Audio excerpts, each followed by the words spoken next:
Welcome back to another edition of TNT Points of View. How you doing, Tim? Not too bad, Tom. How are you? I'm doing pretty good indeed. I still have a cat that's All right. pawing at me though. It's like, Uh, meow, I want up. Come well, here. he's got perfect timing. What do you want? I know. Here. Here's Perfect Kitty Butt. timing. There you go. Hey, kitty There you butt. That's go. okay. Great. That sounds like the greatest topic for our show. I'm telling you, it might make pretty good sense to look at Kitty Butt rather than talk about any of nonsense. But of course, today we're talking about together we stand, divided we fall. As we have, that's right. We fall. Yeah, Pink Floyd. Anyway, yeah, Pink Floyd reference. If you did not pick up on that, so of course we have transitioned into a Biden presidency. Congratulations, Tim. Your man won. Hang on. Okay. You're wrong. My man did not win. My man got sidelined by the DNC. I plugged my nose in and voted for Biden. Okay. Well, never mind. I plugged my Nevertheless, nose and voted you against voted. Trump. You voted for the man who is now in the White House. I voted now, against a crazy person. I'm sorry. I think you voted for a crazy person. Actually, no. I can't say that because you have to have cognitive, rational thought in your brain to be a crazy person, and Biden doesn't have it. Did you see the clips of him like trying to do the pen? It's like, no. See, I really have little. I dropped my pen. I really have little interest in any politicians. Yeah. So then how did you know Trump is the crazy person needs to be ousted? Trump was always a crazy person. He's always been a crazy person. He's been a crazy person since the freaking 80s. So here's the thing, though. He's a crazy person who's not a deeply connected politician. He was certainly showing a lot more of the swamp than other ones. But here's what you get when you hire the fox to guard the hen house. I disagree. Biden is who you get when you hire the fox to guard the hen house. We're not even worried about Biden. Isn't he going to die? He's supposed to die. And who's up next to that? Oh, Kamala Harris. You do realize that you voted for the person who made the laws, who criminalized. I voted against a person. No, you vote. If you've cast a vote for Biden, you voted for Biden. Period. I voted against Trump. Period. You voted for the person right here. All right, but fine. You cast a ballot for whatever reason for the person who passed the laws that deeply criminalized sending nonviolent criminals, i.e. drug users, to jail, and the person who sent more of them to jail for that than any other person. Yep. People can change. I don't think so. But anyway, ever since Biden has taken position in the White House, he's like, now it's time to unite. Now, since you don't watch much of this, did you see any of the nonsense dribble coming out of some of your media groups that was basically sniffing the farts of Biden? Like, literally, this is cringeworthy stuff where they're like, there's a picture like, I don't know if you've seen a picture of the Washington Monument at night and there's all the lights going up on the pool there. It's like Biden's arms outstretching to hug America. It's like, what in the real hell are you talking about? And then you have all of these guys doing all this fluff. A big difference right here is I, on purpose, don't watch the news. Yeah. Because basically it's owned by three people. Mm-hmm. They control all the information. Yeah.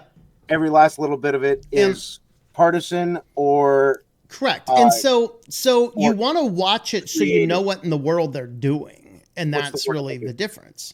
And so the point I'm making here is he comes out and he's like, now we're going to unite the world. No, the hell we're not. The problem is, well, that's what he wanted to do. But the problem is nobody else in his party got that memo. And they are calling for the mass deplatforming. Right now, I know you don't pay as much attention to what's going on in the world, but right now, anybody who has views contrary, not to a Democratic Party, but contrary to a crazy neoliberal party, is being targeted and deplatformed systematically. So basically, you're saying people are getting their platform taken away based on their political point of view and their content, or no, it's their political point of view under the guise of and the way that they're presenting themselves. No, or it's not even the way they're presenting themselves. It's you're saying things we don't like, get off our platform under the nebulous violated our terms of service, which brings up, I mean, it's a private company. You might be able to use that argument until you want to curse out a baker for not baking a cake for somebody. Well, Very it was interesting upheld point. that they had the right not to. It was it was upheld their that they own had the personal right business. not to, which is correct. Now, the secondary point is, what does the baker do in Colorado versus something like Facebook or Twitter when they are literally deplatforming the president of the United States? And by the way, I'm not sure if you watched any of the speech or read any of the transcripts, but there was not a single piece of hate or even a single piece of anything calling for violence in his speech. Until Rudy Giuliani. Well, no, Rudy Giuliani Trial doesn't have by anything to do with combat this right now. With his No, fucking he doesn't have anything to do with that right here. So the point is they're trying to, they're saying on the one hand, all right, our whole country has been divided for so long. Now we're going to come together and unite. No, we're not. That's exactly my point, is that we're not, despite this is what they keep on saying. And what I pulled out here is I pulled out a couple of articles that shows I'm sorry, but mental illness behind these lunatics. Our country is divided. Mm-hmm. It's divided on purpose. Mm-hmm. They keep us fighting amongst ourselves so that we don't rise up as one and slay them. They divide us by religion, by socioeconomic status, by sports, by... Okay, but here's the point. That they can what try is to the solution? use to divide What is us. the solution? They want to come down and have a rational conversation. Let's have a rational conversation. Okay. Well, the solution, if you're talking about stopping the division, get rid of all of those things that I just said. Well, okay, such as what? Get rid of what? Name those again. High school football, for one.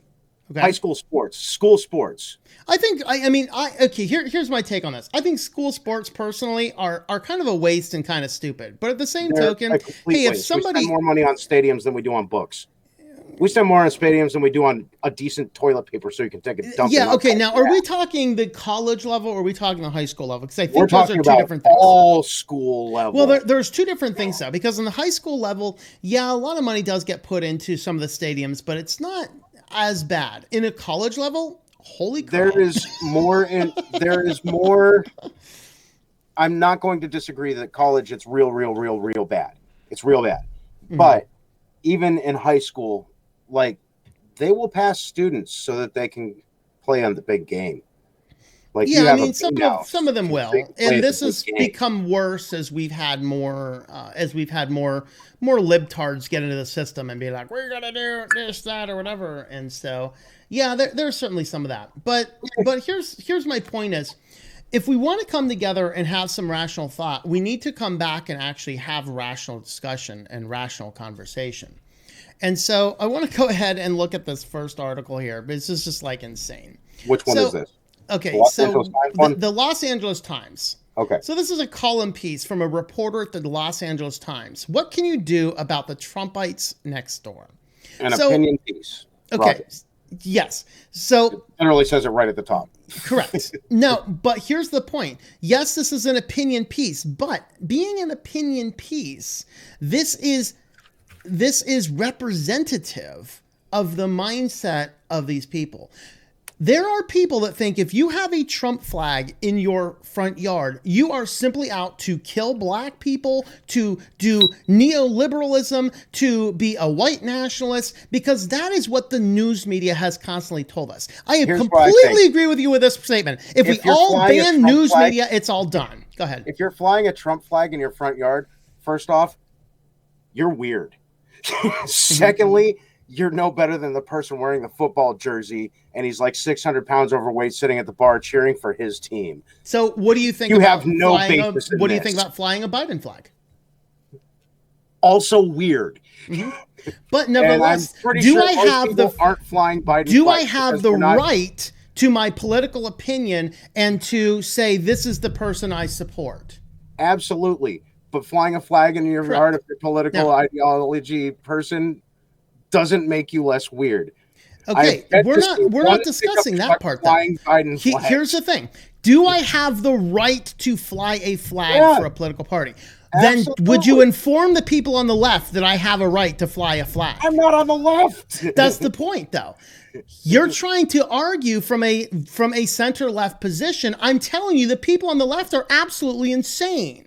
And I'm telling you people on the right are absolutely insane. They're not. They're not. Are. They no, not as a large fraction. There is a large subset that's out of there is not. Minds. No, there's not. There are a very small number of them that are. People. Evidence, please. Evidence, please. Of normal, rational people? No, evidence, please, of everybody on the right being absolutely insane. Okay, bison dude wearing the deer skin. Okay, that is one guy. That is one guy. One guy. If there's one, there's 1,000. Okay, but still, now you're just trying to extrapolate. Here's one guy. What I'm saying is that on the left, the average person on the left has an irrational hatred on people on the right. The average person on the right does not have an irrational hatred of anybody. That's the point I'm making. Calling them libtards. That's exactly the point. Okay, that's irrational. No, it's not. It's not because let me look at this article. So in this article here, we have this LA Times reporter who happens to have a quote unquote COVID getaway, and her neighbor happens to fly a Trump flag. Okay. Or otherwise advertise Trump or whatever else. Well, the evil Trump guy went ahead and plowed the driveway because the driveway was full of snow. Okay. And didn't ask for it, didn't do anything. Just it's called a simple good deed, which more people on the right do simple good deeds than do people on the left as a generality. I do simple good deeds. I know. You call cops on me. yeah, I know, right? And that's why this article made me think of you. So let's go ahead and read through some of this. Oh, heck no. The Trumpites next door to our pandemic getaway, who seem as devoted to the ex-president as you can get without being Q fans, just plowed our driveway without being asked and did a great job. How am I going to resist demands for unity in the face of this aggressive act of niceness? Of course, on some level, I realize I owe them thanks, and man, it really looks like the guy backdragged the driveway like a pro. But how much thanks? The neighbors are staunch partisans of blue lives, and there aren't a lot of anything other than white lives in the neighborhood. This is also kind of weird. Back in the city, people don't sweep other people's walkway for nothing. Maybe it's what Eddie Murphy discovered in that old Saturday Night Live sketch, White Like Me. He goes undercover in a white makeup to find that when white people are among their own, they pop free champagne and live the high life. As Murphy put it, slowly I began to realize that when white people are alone, they give things to each other for free. Okay, so the article goes on and on talking about how hateful people are who are Trump, and now she has this conflict in her mind because now this guy did a good deed and wants to know, what in the world can I possibly do because I don't know how to deal with being nice? I think the whole thing I read this article and it reads more to me as almost satirical. I don't think it actually existed. Maybe parts of it existed. And maybe there was some alliteration artistically because it is an opinion piece. It doesn't matter if it's has any kind of actual legitimacy. But your microphone is noisy. Jitsi, you're a jerk. What is she to do? Say thank you. That's the point. Okay, that's exactly what you should do. The problem is, the average person on the left cannot even bring themselves to say thank you for a good deed if the person is wearing a MAGA hat, supports Donald Trump, supports the right. And I'm not under any delusion that Donald Trump is the best president. I think he was the best option that we had on the table. But that's not saying much. We had Donald Trump and a man with dementia. I mean, we what the hell? Literally have geriatrics running our country. Yeah. And we need to set very clear age limits. I'm okay with that, And term limits would help. Term limits, age limits. So that's kind of my thought is they're calling for unity, but in their own mindset, they cannot even see the kindness behind a good gesture. I think they saw the kindness behind the good gesture. They just don't know how to respond. Yeah. Because they are afraid for some ridiculous reason. Yeah. Which is an irrational fear. There's all kinds of irrational fear that drives people to do crazy things. Yeah. So the second article I pulled out, this is one of the ones where they're more calling for your unity again. But in this article here, and I was actually surprised that this is another opinion piece, by the way, from NBC News, which actually had a lot of very valid points. I was actually surprised NBC would have something this balanced, which is definitely weird. But honestly, news, if it's called news, it should actually be news. I agree. Bullshit. I completely agree with you. Like, we should just banish all of your mainstream media and be done with it. But Biden's call for unity, basically all media. Yeah. Well, I mean, start over. So would you agree? Would you agree then? Let's cut off this article for a second. Would you agree with oh, what's his author's name? Why can I never remember the authors when I know exactly who they are the second the camera's off, right? Walden was at Thoreau. Would you agree with Thoreau that a man in Texas has nothing to do with a man in Maine? No. Why not? Because we are one country, and things that affect one country affect the whole country. So if we abolish all media, how does the man in Texas communicate and understand what's going on? I'm not saying abolish all media. I'm saying abolish all media as it stands right now. Scrap frickin' everything and start over from scratch with rules. Okay. Hard, serious rules. Okay, I can buy that. All right. Like how about let's actually use facts instead of an opinion? Let's think about this. Doing this. What does Maine have that Texas doesn't? What does Texas have that Maine doesn't? Let's see. Texas has oil. Maine has trees. Maine has fucking lobster like a motherfucker. Okay, there you go. Maine has lobster like a motherfucker, and the oil tycoons in Texas, they want to eat lobster to feel trendy. Okay. So absolutely, a man in Texas does have something to do with a man in Maine. Okay. And we're going between an oil tycoon and just your average fisherman. Fair enough. Good enough. Okay. All right, let's dive into this article here. So Biden's call for unity isn't helped by big tech's deplatforming of Trump and the right. And this is, in my opinion, one of the greatest statements, because what's happening is anybody that is being like, I simply disagree with your viewpoint, ban them. That's the approach. Well, that's like a 1984 approach. Viewpoint. Let's erase people. I know that's not your viewpoint, but that is the viewpoint of the majority of people on the left.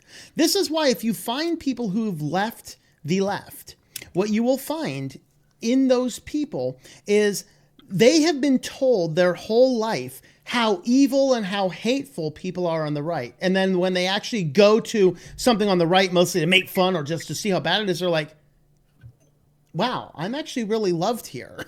This is insane. And so they leave and they come over and be like, you guys are actually the side that generally wants to sit down and have a rational conversation.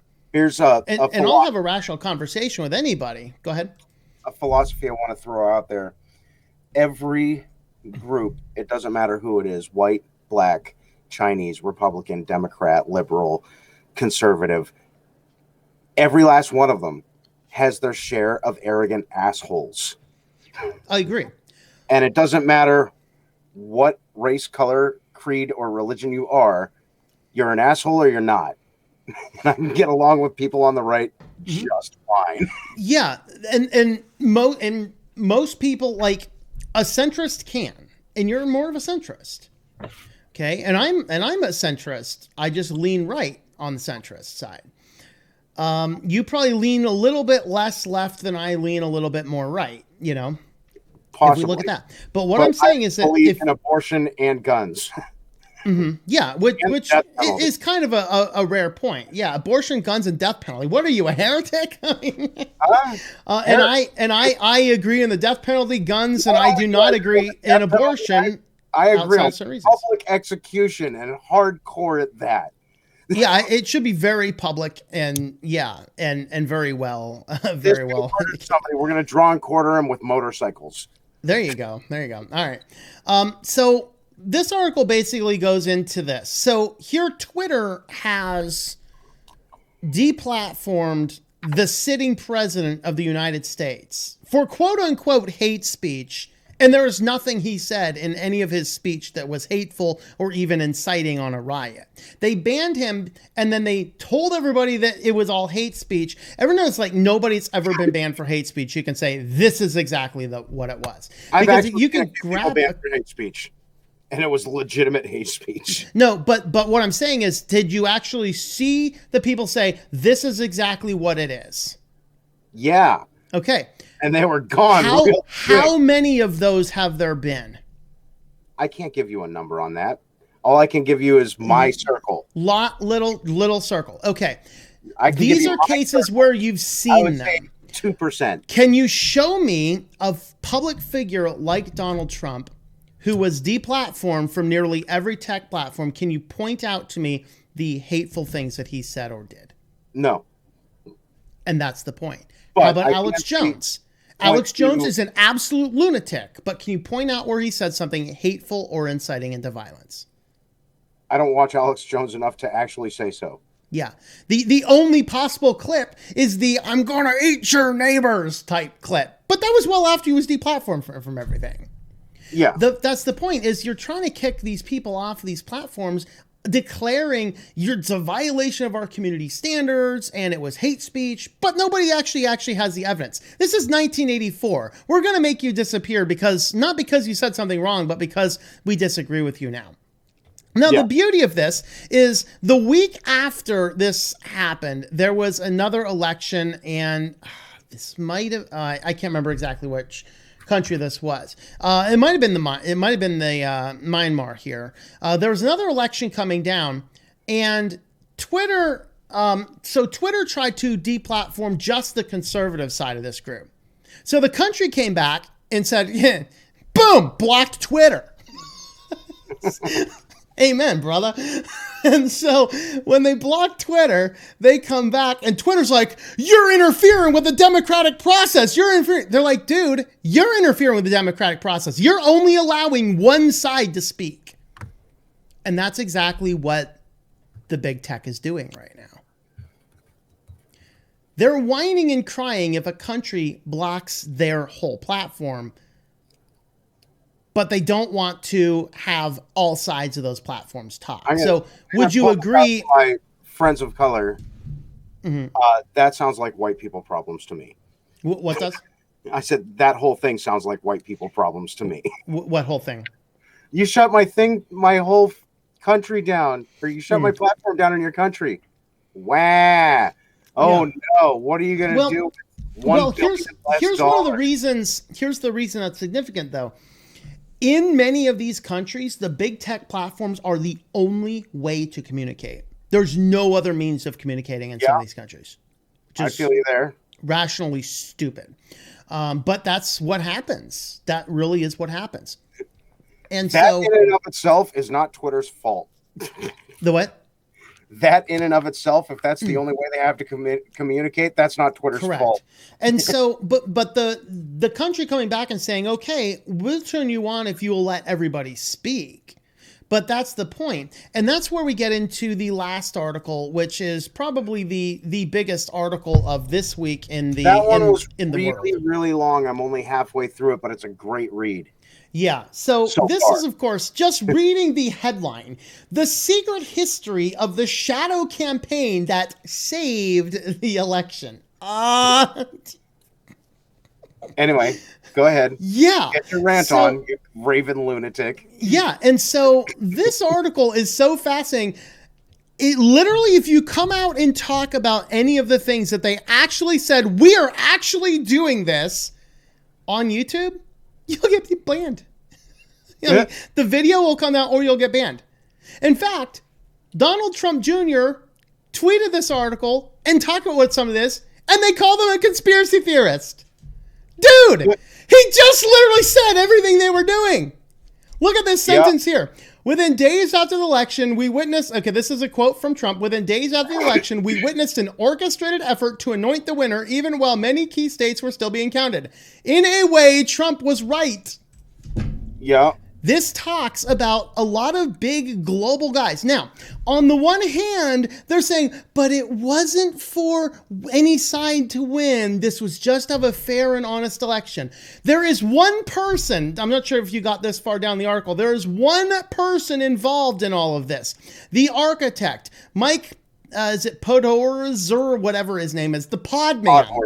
Mike the pod man. Podman, fine, okay. Yeah, but he became... Podhorzer, yeah. He became convinced the election was headed for disaster. Why is it headed for disaster? Because it looked like the guy he wanted wasn't going to win. Now, despite they go out of the way to say, oh, this is all for, nonpartisan stuff, but all this. But dude, it literally says, like 3 or 4 paragraphs down, literally, he is a key activist for the Democratic candidates.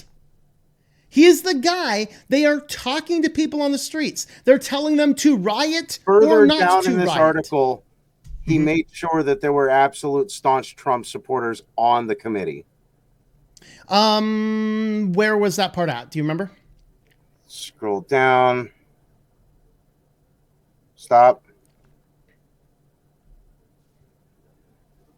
This meeting paragraph? Scroll down. Oh, wait. Hang on. Let me see if I can find it. Okay. Well, here's the thing. If you don't read this article clearly, okay, where's that? It was closer to the top, somewhere around securing the vote.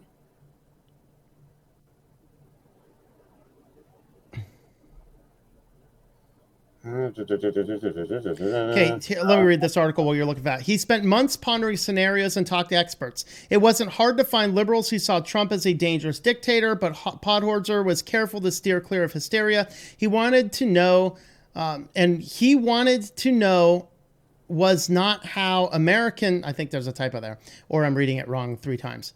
What he wanted to know was not how the American democracy is dying, but how it might be kept alive.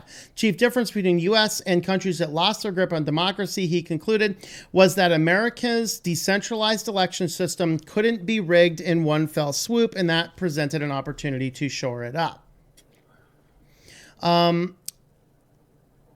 Let me read through this alliance portion here. So he drafted a 3-page confidential memo titled Threats to the 2020 Election. Quote, Trump has made it clear that this will not be a fair election and he will reject anything but his own re-election as fake and rigged, he wrote. On November 3rd... Spreading the word. What's that? Under spreading the word. Okay, hold on to that for a second. Yeah. On November 3rd, should the media report otherwise, he will use the right-wing information system to establish his narrative and cite his supporters to protest. The memo laid out 4 categories to challenge: attack on voters, attacks on election administration, attacks on Trump's political opponents, and adverse efforts to reverse the results of the election. Now, all this on the surface looks good. The problem is this is a person who every single year for his entire life has utilized his wealth, his organization, and his activism, not for a balanced election, but to push forth Democratic candidates. And that is in the article here somewhere. Okay, where am I at? Scroll down to spreading the word. Can you tell me about what section paragraph that's going in? 3. Oh, spreading the word, paragraph 3. Okay.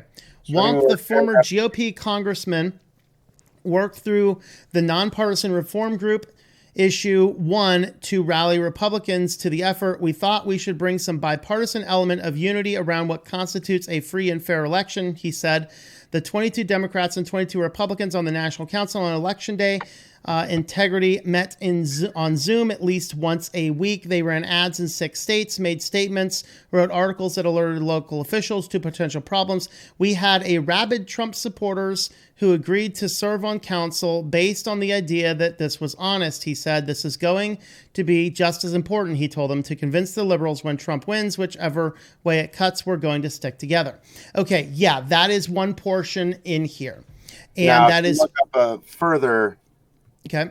The disinformation defense, I believe it was, Laura Quinn. Where is that going to be further down? No, it's up higher. It's up above the spreading the word thing, I think. Okay, disinformation defense. Laura Quinn, a veteran progressive operative who co-founded Catalyst, began studying the problem a few years ago.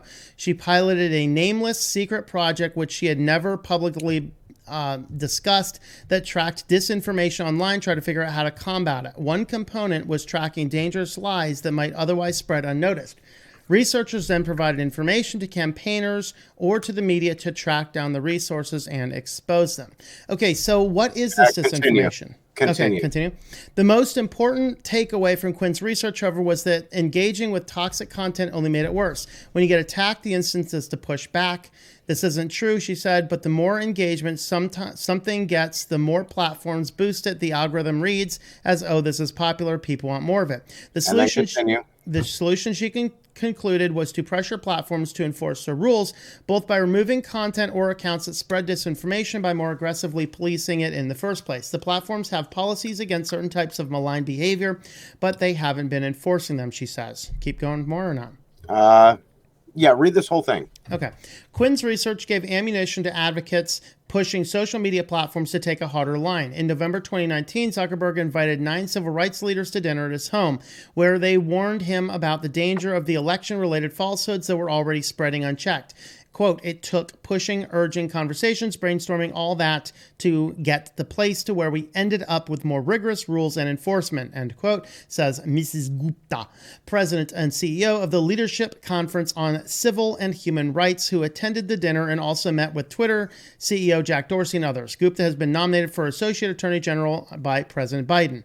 It was a struggle, but we got to the point where we understood the problem. Was it enough? Probably not. Was it later than we wanted? Yes. But was it really important? Given the levels of disinformation they had on those rules in place, they were tagging things and taking them down. Okay, what do you want to say about that? I would also like to put up Gupta. There's this Vanita Gupta, Sanjay Gupta.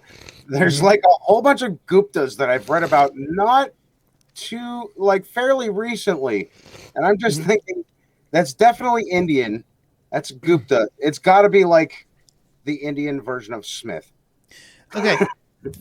Fine. What in this, like, let me tell you what I see looking at this. When this group of people, this is left-wing groups. This is not a bipartisan centrist group. This is left-wing groups. This is a person who is now appointed Associate Attorney General by Biden's presidency. They went and had a conversation with Zuckerberg and the homeless bum Dorsey. Okay, the problem we have here is, were they battling disinformation? No, they weren't. They were battling viewpoints that differed from them. Research. I cannot point to any mainstream left-wing platforms that were deplatformed in any of this, but I can point to a whole lot of right-wing ones. In some places, they absolutely should have been, had they been spreading misinformation or disinformation. What is misinformation? Disinformation, rather. Yeah. Anything what is that is non-factual. Okay, such as what? Anything that is non-factual. Okay, here's the point. Okay, so New York Post. Stop. I have an example. Stop. Here's an example. New York Post had an article about a laptop from Hunter Biden, which had an ample amount of evidence of, it had evidence of illegal drug use. It had evidence of cooperating with foreign governments. It had a lot of incriminating evidence, not just to Hunter Biden himself, but to the entire Biden dynasty. Twitter deplatformed New York Post for reporting that article. That was called disinformation campaign.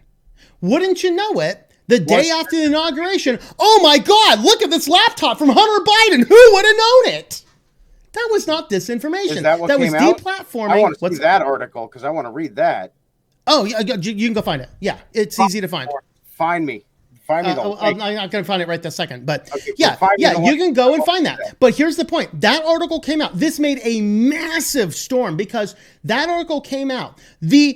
The New York Post, which is a huge and prestigious journal, quote unquote prestigious, and as far as prestigious in mainstream media can go. In other words, they're just a mainstream media outlet. They reported on actual facts. This global cabal that they're talking about in this article said that's disinformation. Okay, we took it down, and they banned anybody from talking about this.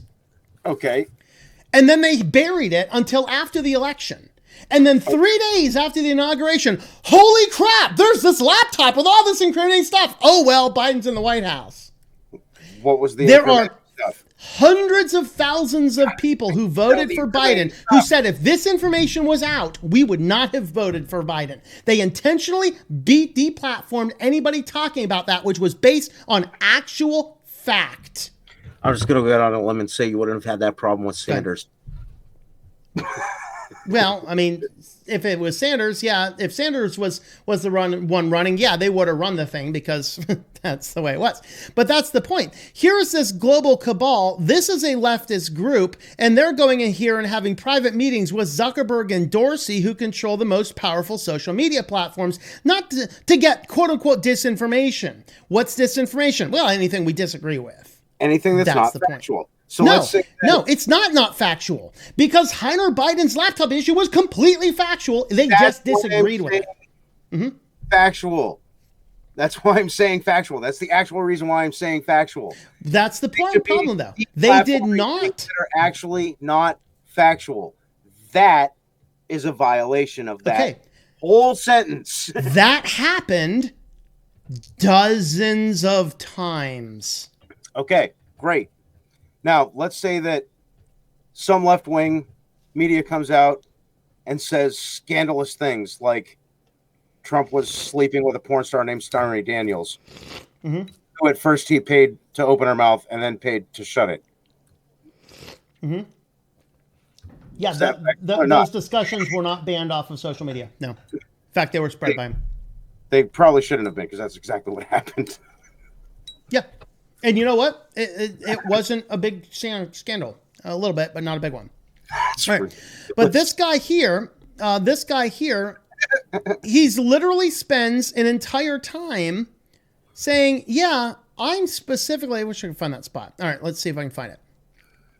COVID-19 erupted at the height of the primary election season. Normal methods of voting were no longer safe for voters. So this gets back to one of the earlier videos we did.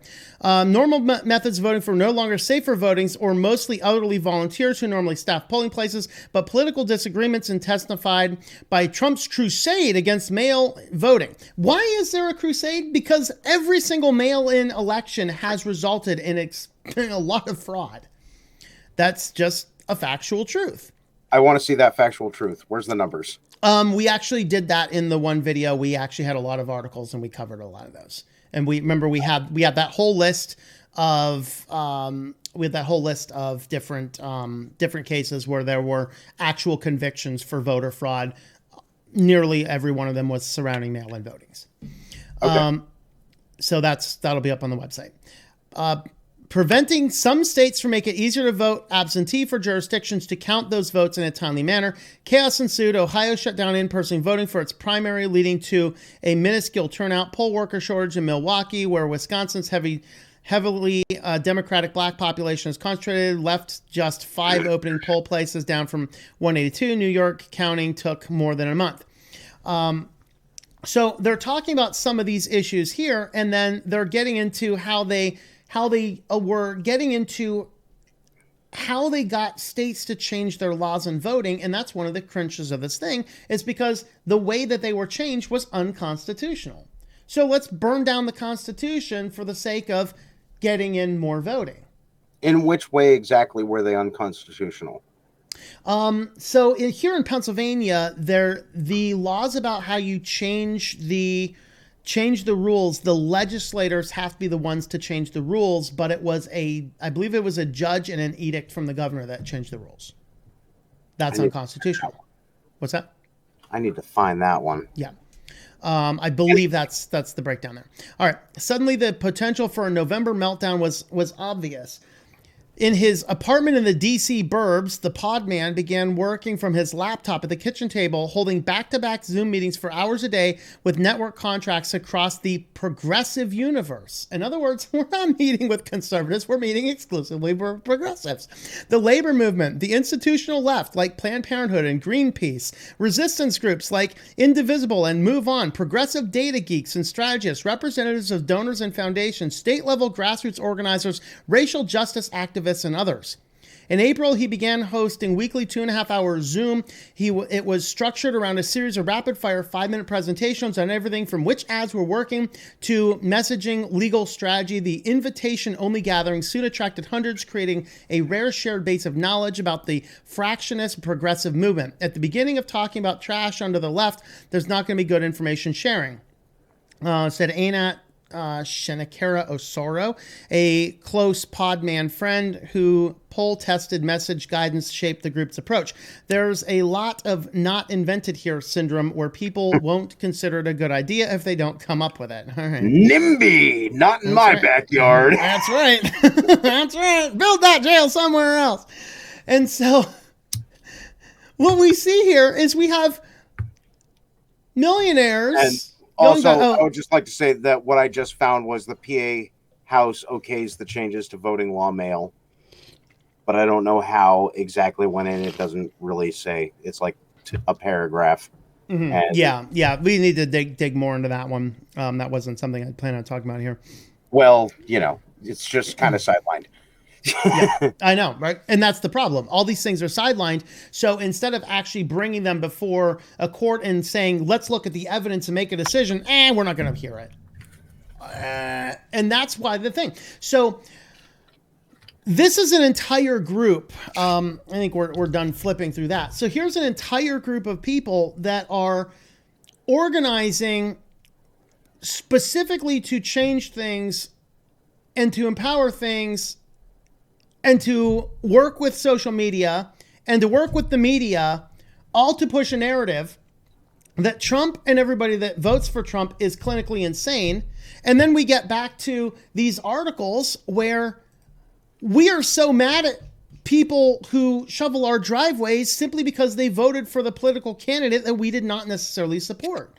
And this causes a great division. We need to come together and have a discussion. Well, here, let me just go on and say anybody who voted for Trump because he was a reality TV show whose main claim to fame was "you're fired" is probably delusional to begin with. Well, I don't know anybody that voted for Trump for those reasons. I would say at least 30% of the people that I know who did vote for Trump. Okay, well, that's exactly for that reason. That's possible. I mean, that's possible. I mean, he was on WWE one time. He pulled out a chair and mangled McMahon. That's what I'm talking about, Tom, and I know a lot of them. And but here's the thing. Sure, you might know a lot of them. Dude, this is a world I live in, and I don't know any of them. I don't know any of them. The people who I know voted for work in places where there's a bunch of people that come together from different ideologies. You need to go back to a restaurant and just stand there for a while. No, I trust me. I do actually have a lot of interactions with a lot of people from diverse backgrounds. But the point is that I'm making there is in 2020, now 2016 there was a different election. There were a lot of people who voted for Trump going, I don't know, but he's not part of the dynasties of the Clintons and the Bushes and stuff. So they gave him a chance. But a lot of people who came back and said, I'm going to vote for Trump again in 2020. The reason I did is because he actually did a lot of what he said he was going to do. And that's rarity in modern politics. Okay. And he might have. Man? What's that? What did he do for the common man? Number one. What did he do for me? Okay, number one, he abolished the individual mandate, which would do two things. Number one, anybody who could not afford insurance would no longer be paying a penalty on their taxes. That saved thousands of dollars in taxes on somebody that couldn't. Anybody that could, now it causes health insurance to go down because people are no longer mandated to get it, so it will become a choice, so health insurance goes down. The second thing that he did... lost their insurance because of that? How many people lost their insurance because of that? To be honest, I don't know, but the answer is not a lot, because he did not get rid of he did not get rid of a lot of the things like you're not allowed to drop somebody because of pre-existing health conditions. These are those types of things. All they said is, no, you do not have to force somebody to get it. Okay. When is his replacement health insurance plan coming out? Which one, Trump's? Yeah, the one he promised. No, he didn't have one. He got rid of the individual mandate. That's all he did. All he did is he changed the individual mandate. I think he might have had something else going on, but that wasn't a promise that he was making to overhaul the health insurance market. The only thing he ran on is to say, I'm getting rid of the individual mandate, and he did that. The second thing they did, he increased the standard deduction. So that means that on the bare minimum, every middle class or lower class taxpayer saved at least $500 on their taxes. Everybody across the board. In what? It was just that an instant savior, because what the is the standard deduction. So the standard deduction is the amount of money that you pull off of your taxes before you end up paying taxes. So if you make, for example, $30,000.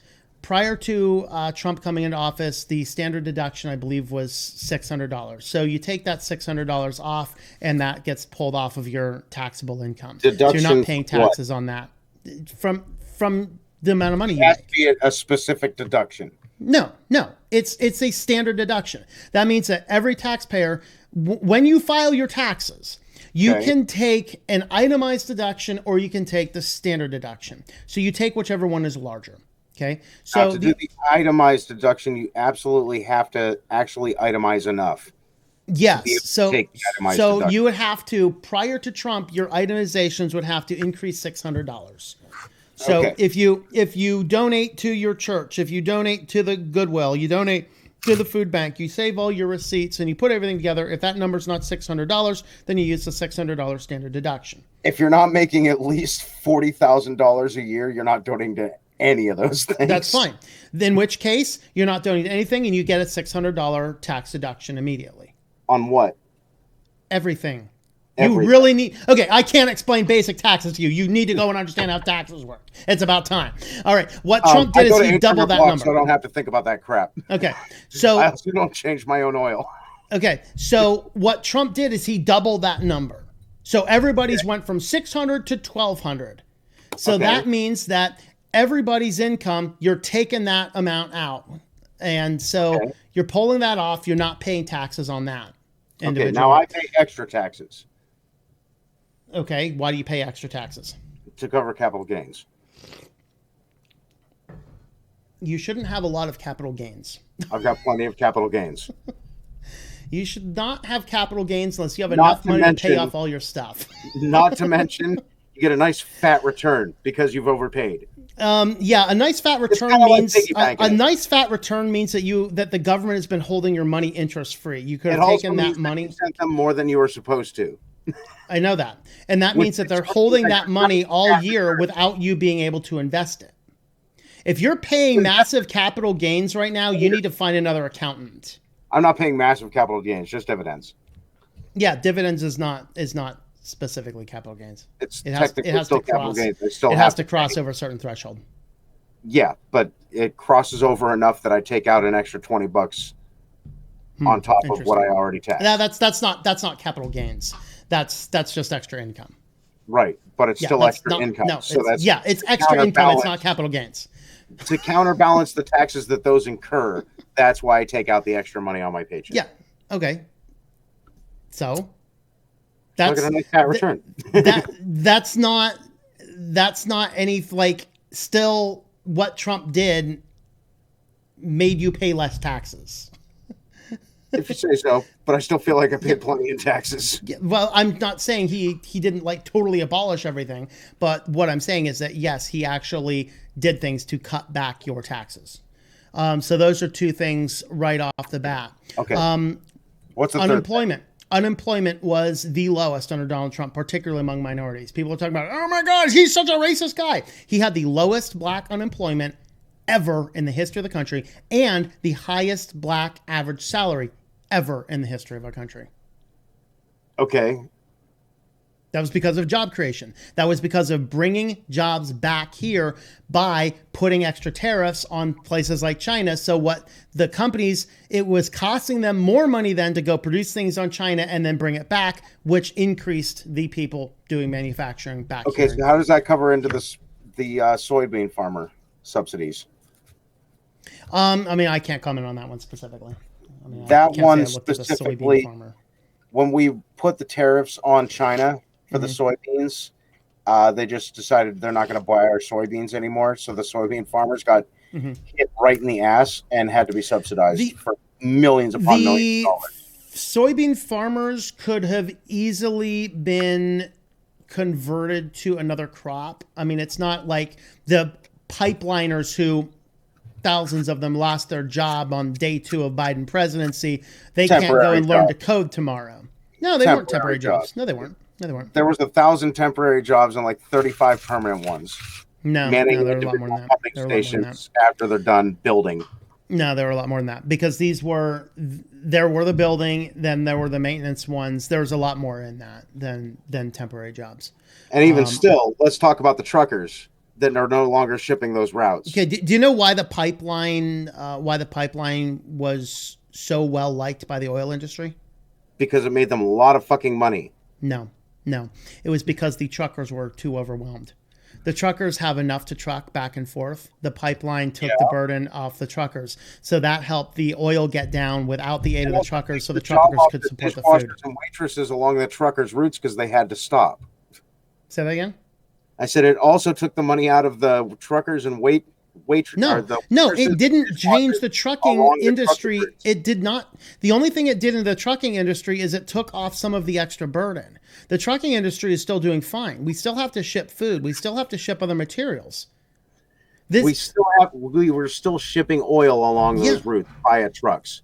Yeah, but that was just some extra things here and there. That was among the people who work jobs. Employees. There were some dudes that adjusted that. How many truckers do you know in that industry? Are you kidding me? Yeah. There's truckers all over the place. I work in a restaurant. I talk to 6 truckers a week. But here's the thing. The truckers were not impacted by the pipeline. There were plenty of trucking jobs. The pipeline was taking up the truckers from doing other tasks. Such as what? That just sounds to me like they need to hire more truckers. Because there's a backlog of things that still need to be transported, such as food, such as your basic deliveries, all these types of things. Hire more truckers. Okay, yes, we can hire more truckers, or we can hire people for the oil lines and make things more efficient and keep the truckers coming in for transporting other goods and services. No, killing the pipeline is the stupidest thing that could have possibly been done. Isn't that the oil sands stuff from Canada that's getting shipped down and sent to China? No. Because nobody in the U.S. wants to process it because it's expensive as shit? No, actually, it's crude oil from Alaska. It's being ported through there, and it's going down to the processing plants down here. That's not the Keystone. What's that? I said, is that not the Keystone? The Keystone is crude. The Keystone is crude. The shale you're thinking of is not shipped in pipelines. No, that's fracking. Fracking is done in that. You need to go learn more about the oil industry. Fuck the oil industry. They need to die. We've only got so much of it. Eventually, it's going to run out. We're trying to invent ways to suck it out of rocks. What alternatives do you see as being viable? There's one viable alternative. Hydro. Not viable. Why is it not viable? Because it does not produce enough power. How so? So, for example, we had Flaming Gorge down in Utah. Flaming Gorge ran enough hydro for, I think it was like five or six fairly small cities. Now, I'm not talking about dams. Yeah, well, that's I'm not talking about running dams. There's other hydro. I'm talking about. Have you ever seen one of those flashlights that you shake? Yeah, and it powers enough. Mm-hmm. I'm talking about that basically. Yeah, that does not produce sufficient amounts of electricity to run things. How could it be transformed? Because there's got to be a way to transform that. You have to basically take an entire river and completely coat it over. Basically, rape of the landscape. this is America. That's what we do. You want to do more of it? That does counteract with all of this save the planet stuff. We completely do that all the time. All right. What's another renewable resource? Let me think. Save the planet? What are we? Come on. Come on. See, here's the point. There is gone. We're gone. There is only one viable and safe alternative to the oil for that, and that is nuclear. But people don't want to mess with it. Mm-hmm. Okay, yeah. That's it. They built a nuclear power plant on top of a fault line in Japan in Fukushima, which got hit by a freaking tidal and that's wave. What happens. For the love of God. And that's what happens. Yeah. These were the most brilliant people in the world, and they just did the stupidest thing possible. Well, hey, at least we didn't give them the third nuke, right? We gave them Godzilla. So true that. So, but here's kind of the thing is that there's other alternatives, but we have to keep on oil for now. Sure, we need to look into other alternatives, but there's not a lot of other alternatives that are viable. And that's kind of one of the challenges that we have. I think there's some solar is probably viable in a way, at least in a partial way. No, solar is not viable for green energy. It's viable for off-grid energy, and there's a difference. Fair enough. I mean, I run one solar panel here, which charges all of my different devices, and it does not. You have to do a really hard task at keeping that. So, for example, with solar, now first and foremost, the manufacturing of solar takes an abundance of resources. Right. Such as you have to run these solar panels. I think I forget what the breakdown when I first started studying solar was 80 years. You have to run the panel for 80 years to break even on the energy consumption to make the panel. It's probably closer down to like 20 or 30 now. So we're talking about a lot of energy goes into this. So there's a grocery store down here that actually decked out their entire parking lot. It's all solar. So it's like solar panels and the whole parking lot's taken up. And I asked him one day, it's like, how much does this power? Oh, this is 1/3 of our store. This is a tiny grocery store. That's how inefficient solar is. It's just not efficient. It's good for off-grid. It's good to I can throw a solar panel in my car, a portable solar panel and a solar generator in my car, and I can take it out into the woods and I can go camping and I can run my computers for a weekend without a big deal. But I'm not going to be doing a lot else. And that's what solar's for. It's not green renewable energy. It's just off-grid energy. It sounds almost like free energy if you utilize it the right way. If you utilize it right. I mean, my panel costs me, I think, $100. It's only a 200. Is it 100? I think it's a 100 watt, 18. What is it? I think it's 100 watt, maybe 6 amp, 3 amp, 6 amp. So you're saying it's still useful. So now we've got two. We've got hydro. We've got solar. Mm-hmm. What else can we do? Well, there's wind at the cost of. There's a lot of noise pollution with wind. It completely destroys the scenery of the landscape. It does serious damage to flocks of birds. And again, you can fill up an entire hill and it barely runs a city. What's that? I said every time I see one of the solar or the wind farms, I'm just impressed. I look at it like, sure. My God, that is impressive technology. Sure, it's impressive, but now try to go over to, enjoy the outdoors, and then you just see nothing but all these wind films, and you hear. Well, I would say you're hanging out too close to the fucking windmills, and maybe you go somewhere else. Because there's a whole lot of green you can go to. Good luck, but to generate the amount of power you're talking about, you really need to. So why not plant them offshore? Really need to do something different. What's that? Why not plant them offshore? Because the sunset gets obstructed. No, offshore's not too bad, but again, you're not generating a lot of power on them. These do not generate massive swaths of power.